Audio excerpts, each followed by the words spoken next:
Muito boa noite! Como estão as coisas por aí?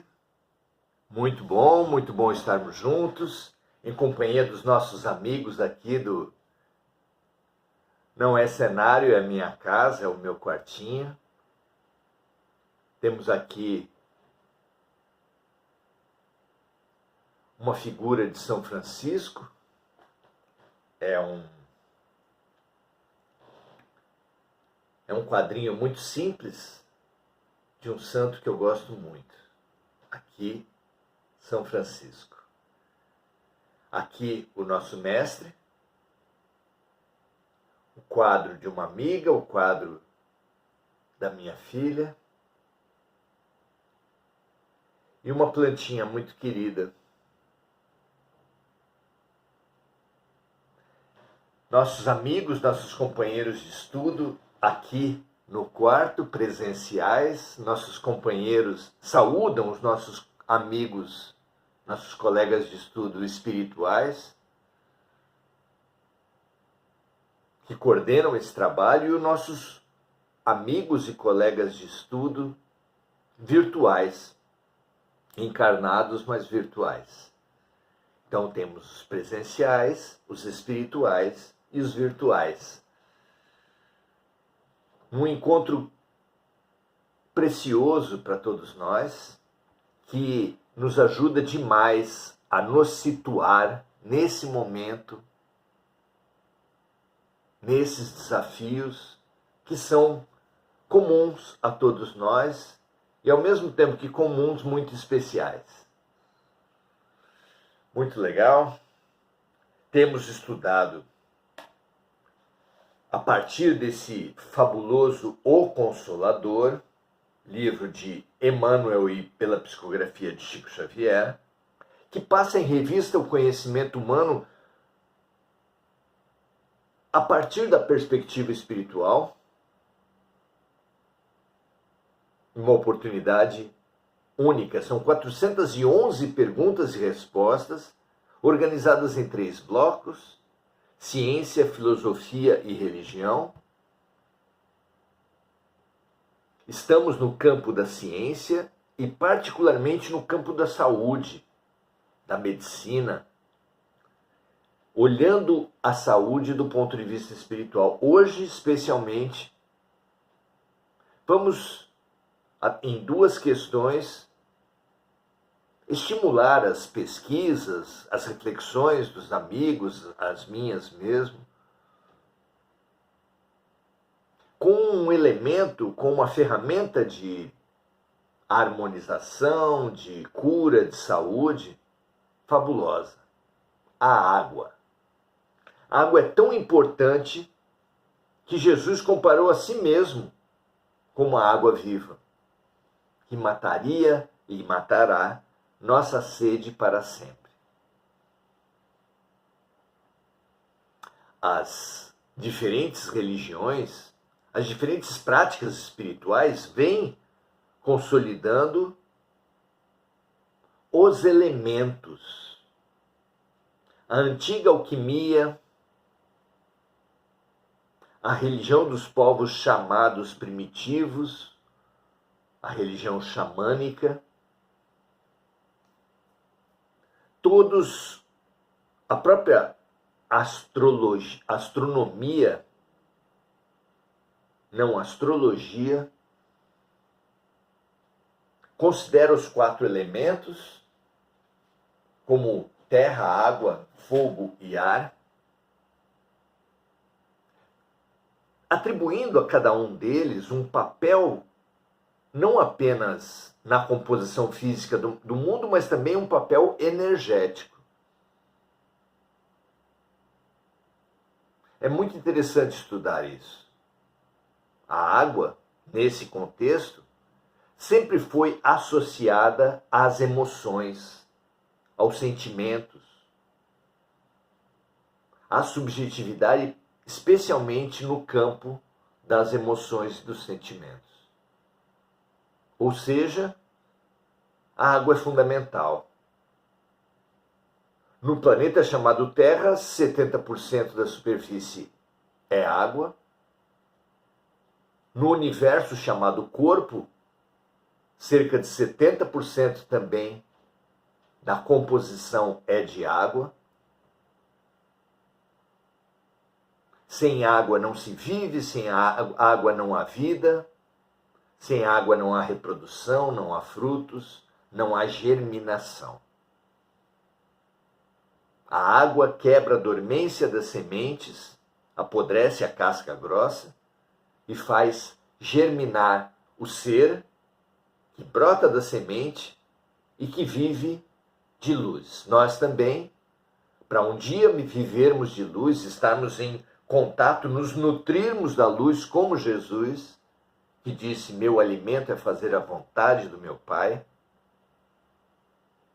Precisamos quebrar a nossa casca grossa, e para quebrar a nossa casca grossa precisamos muito da água viva, Jesus. Da água viva, de conhecer as nossas emoções, de lapidar as nossas emoções para ter a pedra preciosa dos sentimentos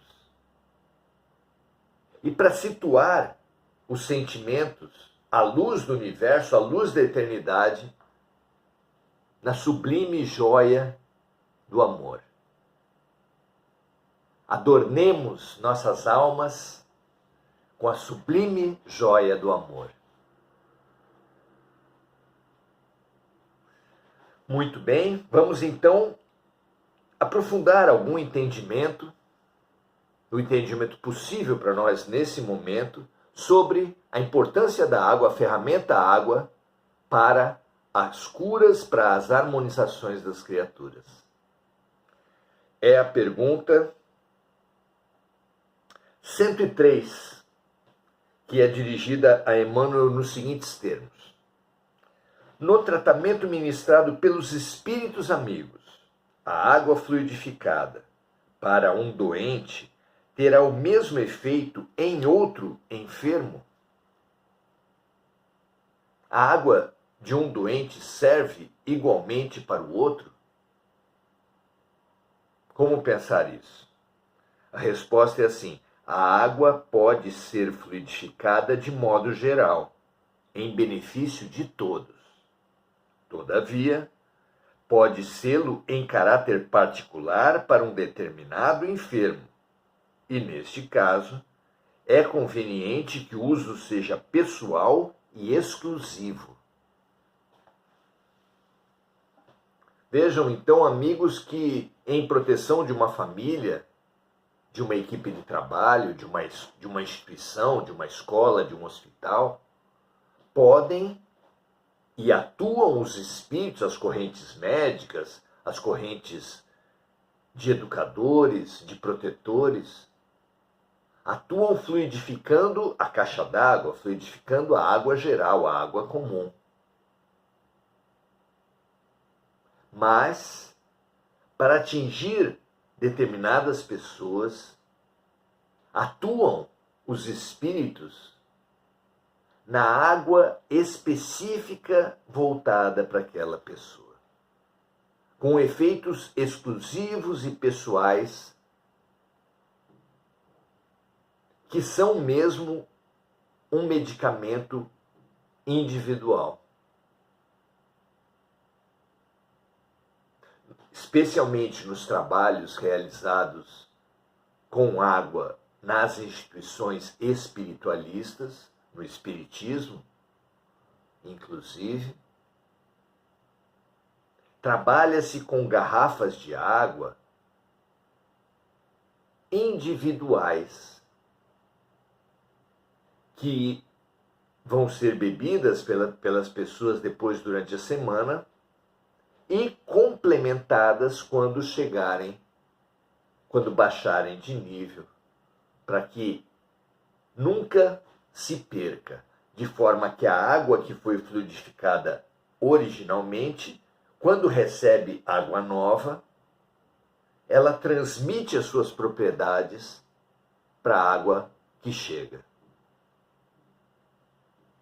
Então, sim, espíritos maiores, ligados à natureza, ligados às águas, estão constantemente purificando, energizando as águas que a humanidade usa em benefício da totalidade das criaturas, porque todos precisam de água, especialmente o reino vegetal e o reino animal, além do reino hominal. Desde essa ação de grandes correntes e grandes espíritos no âmbito da criação, todos os outros espíritos encarregados de coletividades, como países, cidades, famílias, instituições, sempre terão na água um material fundamental para os seus trabalhos, podendo, sempre que possível, ser individualizadas para que atinjam diretamente as necessidades específicas de cada um. Pergunta 104. Existem condições especiais para que os espíritos amigos possam fluidificar a água pura, como sejam a presença de médiuns curadores, reuniões de vários elementos, etc. Quais são as condições para que a água seja fluidificada? A resposta de Emmanuel é a seguinte: a caridade não pode atender a situações especializadas. Se a caridade dependesse de fatores muito específicos, ela poderia atingir apenas certas populações ou apenas em certos momentos. E não pode ser assim. O amor, Deus é amor, a fraternidade ela é universal e ela não depende de certas circunstâncias. Então a caridade não pode atender a situações especializadas. A presença de médiuns curadores, bem como as reuniões especiais, de modo algum podem constituir o preço do benefício aos doentes, a condição de atuação, de benefício, de cura promovida pela água fluidificada. Porquanto os recursos dos guias espirituais nessa esfera de ação podem independer do concurso medianímico, considerando o problema dos méritos individuais. Então, não é preciso estar no lugar próximo do doente ou próximo da água, um médium com determinadas condições, ou ter ali próximo uma mata, uma determinada formação rochosa. Os guias, as correntes médicas, trabalham com essas energias, mas já chegam aos lugares providas desses materiais, dessas energias, que são coletadas em lugares próprios, de forma que os médiuns de efeitos físicos, os médiuns de cura, servem a amplas correntes, especialmente se bem intencionados, se sinceramente devotados ao bem, atuando sem nem mesmo estar nos lugares,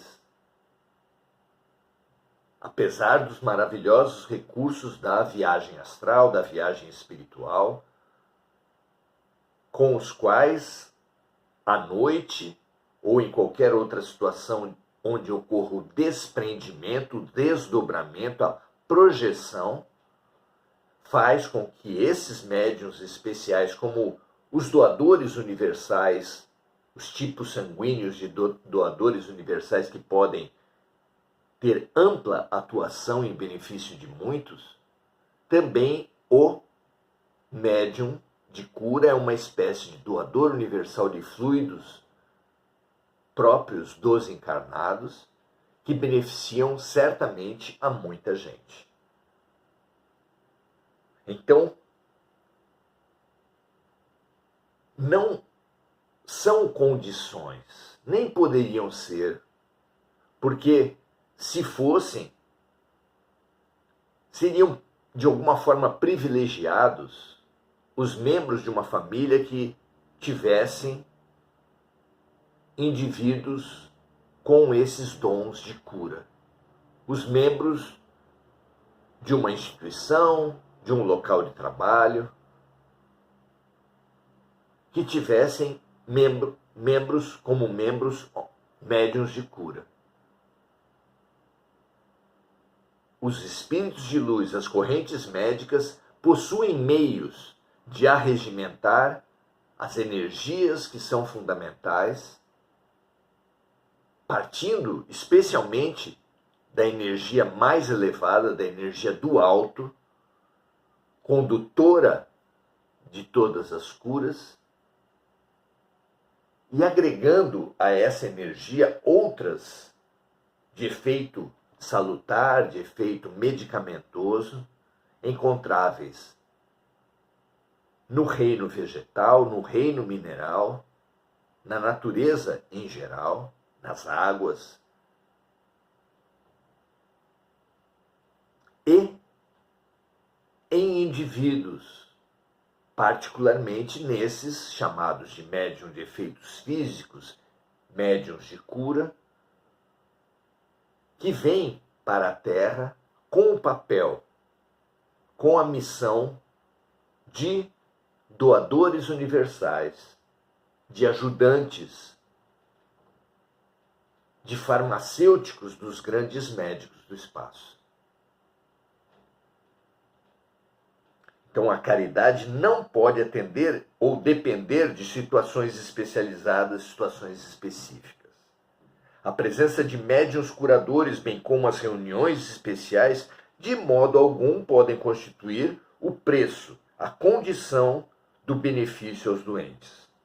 Porquanto, os recursos dos guias espirituais, as correntes médicas, nessa esfera de ação, podem independer do concurso medianímico, considerando o problema dos méritos individuais, ou seja, desde que o doente tenha méritos, desde que a sua cura faça sentido em benefício dele e daqueles que o cercam, ela será levada a efeito, esteja o doente perto ou não de médiuns de cura, esteja o doente perto ou não de forças da natureza que são sempre preciosas para os trabalhos de cura. Não parece interessante esse campo? Muito, muito bom compreendermos isso. Não terminamos os estudos a partir desse livro no campo da saúde. Nas próximas perguntas, próximos estudos, vamos falar sobre a cura do ponto de vista espiritual, qual a participação do doente na sua própria cura,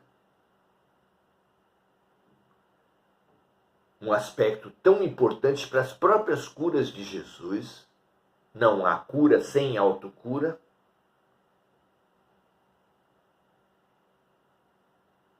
E os limites da ação das correntes médicas, que têm sim essa boa vontade para promover o máximo de benefício, mas que vivem na limitação das doenças autoimpostas, das crenças de cada um, das necessidades maiores de tratamento que muitas doenças representam e que por isso mesmo não podem ser simplesmente retiradas da vida de certas pessoas que precisam da experiência daquela dor, daquela limitação, daquela busca estimulada por aquela doença, de forma que as correntes médicas se tornam coadjuvantes da lei do karma, da lei de causa e efeito, estimulando o máximo de proveito da vivência da doença para a promoção de uma cura profunda. Nem sempre a eliminação de uma patologia, a cura, como nós percebemos, é o real benefício de um doente. Muitas vezes, a pessoa precisa ainda continuar a vivência daquela doença em benefício profundo da sua vida. Paulo de Tarso cita que ele passou a vida com um espinho cravado na carne.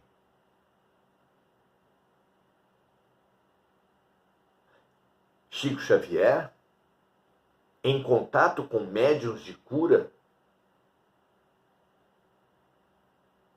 teve a possibilidade de receber uma cura maior de uma doença que ele portava, mas não quis, na medida que tinha uma profunda compreensão do papel daquela doença na sua vida. Viveu até mais de 90 anos, não morreu por causa da doença grave que tinha, uma doença cardíaca, e sabia que aquela limitação trazida por aquela doença era imprescindível ao seu processo de despertamento, de evolução, de cura profunda. É um convite maravilhoso esse da ampliação do ponto de vista, porque com ele nós vemos solução onde só víamos problema. Um doente, quando apegado, quando limitado, quando obcecado pelo corpo, vai orar, vai mobilizar, vai pedir, vai implorar dos médicos da Terra e dos médicos do espaço a libertação dos sintomas.